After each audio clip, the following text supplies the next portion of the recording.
عارفين ليه بنصوم الأربع والجمعة من كل أسبوع؟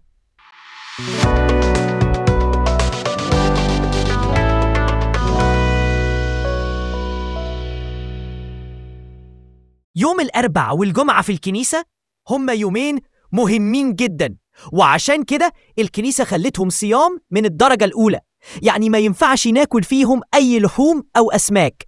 فيومين الأربع والجمعة بنصومهم أغلب أيام السنة. فبنصوم يوم الأربع لأن ده اليوم اللي باع فيه يهوذا إلهنا وسلمه، وعشان كده الكنيسة بتصوم يوم الأربع عشان ترفض اللي عمله يهوذا بخيانته لإلهنا. كمان بنصوم يوم الجمعة لأن ده اليوم اللي اتصلب فيه إلهنا. والأربع والجمعة مش بنصومهم إلا في حالتين بس. الأولى لو كنا موجودين في 50 يوم اللي بعد القيامة أو 50 المقدسة، والتانية لو كان في عيد سيدي كبير جاي يوم الأربع أو الجمعة، ساعتها بس مش بنصوم لا الأربع ولا الجمعة.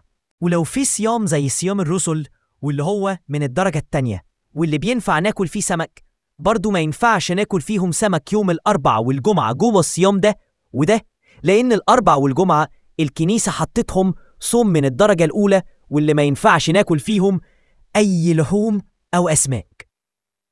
وانت كمان صلي معايا وقول: يا رب علمنا نصوم بروح نقية ونفتكر آلامك في الأربع والجمعة ونعيش حياة التوبة والفرح بخلاصك. آمين.